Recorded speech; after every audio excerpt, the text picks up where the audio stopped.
Perhaps the most uncomfortable idea you can consider is not that you don't control the world, but that you are not in control of what you call yourself.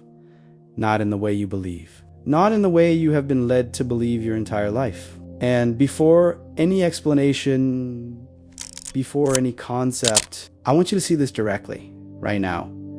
As you watch this video, try something simple, and at the same time, surprisingly difficult for the next 5 seconds.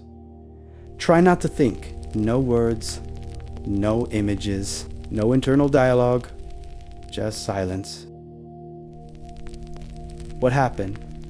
Maybe for a brief moment, there was a gap, a small space, almost like emptiness. But then something appeared, a thought, a sensation, a reaction, and you didn't choose it. It came, and that small moment already reveals something most people go their entire lives without noticing. You may not be producing your thoughts in the way you imagine. Because if you look closely, thoughts don't arrive as decisions. They arrive as events. They appear already formed without asking for permission. And only after they appear do you become aware of them. So the real question is no longer just, what am I thinking? But why did that thought appear and not another one? And if even your thoughts arise without your conscious choice, then what else in your life is happening before you decide? How many of your reactions, your emotions, your decisions have already started before your awareness even enters the scene? And more importantly, who are you inside this process? Because this is not just about the mind. This is about identity. There is a system operating inside you right now, as you listen, as your eyes move across the screen, as your body continues breathing without your effort. Something is already happening. It processes before you notice. It organizes before you understand. It responds before you decide. And only after that, your conscious mind steps in like a narrator. I thought this. I felt this. I decided this. But did you? Or is that just the story that comes after? Because what we are touching here is not comfortable at first. It challenges something very deep. The idea that there is a you at the center, controlling everything, choosing everything, deciding everything. But what if that is not exactly true? What if what you call you is not the controller, but the experience itself unfolding? What if most of the time you are not initiating your inner life, but becoming aware of it after it has already begun? And this is where things start to shift, because this is not just philosophical. There is scientific evidence pointing in the same direction. In 1983, neuroscientist Benjamin Libet conducted an experiment. Participants were asked to move their wrist whenever they wanted. No planning, no rules, just the moment they felt like it. But what researchers found was deeply unsettling. The brain showed clear signs of preparation. About half a second before the person reported deciding, the action had already begun. And the decision came after as a feeling, as a sense of authorship, as a story. Now pause for a moment and let that really sink in. The movement begins before the conscious decision. And when the decision appears, it feels like the origin, but it may actually be just the moment of awareness, like watching something that started behind the scenes and only later appears on the screen. And still, it feels like you are the one directing everything. This does not mean you have no freedom, but it suggests something much more subtle. Consciousness may not be the starting point of action, but the place where action becomes known. And that changes the question completely. Because now it is not just, do I have control, but where does control actually enter if the impulse comes first? If the reaction begins first? If the movement is already in motion, then what you call a decision may often be the recognition of something already happening. Now bring this into your life, not as theory, but as direct observation. How many times have you reacted and only afterward understood why? Said something and then tried to explain it, made a decision and later built a logical justification, in the moment it feels like you chose. But if you look carefully, often the movement was already there, and the mind simply organized the narrative afterward. This happens in habits, in emotions, in relationships. You react, then explain. You feel, then justify. You move, then say it was your choice. And this leads to something deeper. The feeling of control may be real as an experience, but not necessarily as the ord.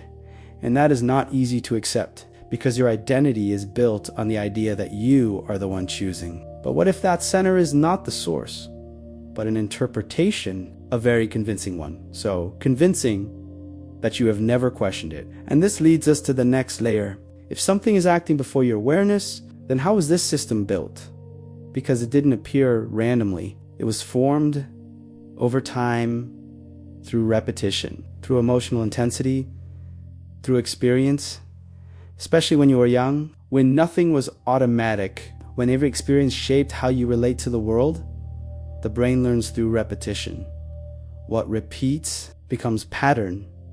What carries emotion becomes priority. What is repeated over time becomes automatic. And this does not apply only to skills. It applies to how you feel, how you react, how you protect yourself. You learned what is safe, what is dangerous, what is accepted, what is rejected. You learned how to behave, to belong. And those patterns became automatic. So automatic that they started to feel like you. If expressing yourself led to rejection, you learned to hold back if pleasing others brought acceptance. You learned to adapt. If instability was present, you learned to anticipate threat. And over Chimi, adaptation became identity. You no longer think I learned this. You think this is who I am, but it isn't. It is conditioning. And that conditioning runs faster than your awareness. That is why you react before thinking, feel before understanding, and only afterward explain. The system reacts, the body follows, the mind interprets, and the pattern reinforces itself again and again until you no longer see it. You just live it. That is why change feels so difficult. Not because you are weak, but because you are trying to change something with a moment of awareness that was built through years of repetition. The system is constant. Your intention is occasional, and that creates imbalance. But here is the key. The system is not your enemy. It was built to protect you, even when it limits you, even when it holds you back, even when it keeps you stuck. It is responding to the past while you are living in the present. And this is where everything begins to shift, because if you cannot control the system directly, you can begin to notice it.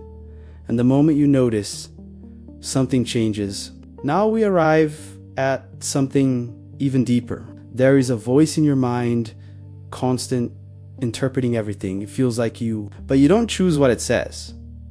Thoughts appear and only then. You become aware of them. So the mind is not a controller.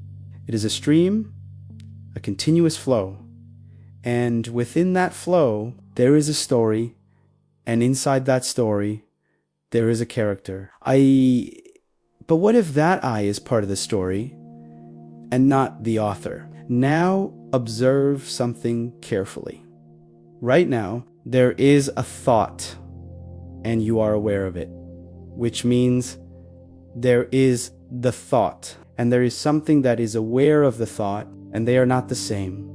The same is true for emotions. You feel and you notice that you are feeling. So there is the emotion and there is awareness of it. And again, they are not the same. This reveals something fundamental. You are not just your thoughts. You are not just your emotions. You are not just your patterns, because all of them can be observed. And what can be observed cannot be what you are. And when you begin to see this, something shifts. Thoughts still come. Emotions still arise. But you are no longer completely inside them. There is space. And in that space, there is freedom, not control over everything. but freedom from being completely carried away. And this is where everything becomes real, because when you stop identifying completely with the mind, the struggle begins to dissolve. You don't need to control every thought. You don't need to eliminate every emotion. You just need to see, and that changes everything. Reactions become responses. Patterns become visible. Decisions become clearer. And most importantly, you stop feeling trapped inside your own mind, because you realize something simple. You were never just the mind. There is a system operating in you. Yes, but if you can observe it, you are not it. You are what is aware. And that awareness has a kind of freedom the system never had. Not the freedom to control everything, but the freedom to not be controlled by everything. And that is the difference between living on autopilot and being truly present. Now, tell me in the comments, what is the pattern you recognize most in yourself? The one that appears before you decide and keeps repeating even when you don't want it to. And subscribe, because in the next video, we go deeper. If there is something in you that is aware of everything, what exactly is that? Where does it come from? And why do most people go their entire lives without ever noticing it? That is where everything begins to change. I will see you there.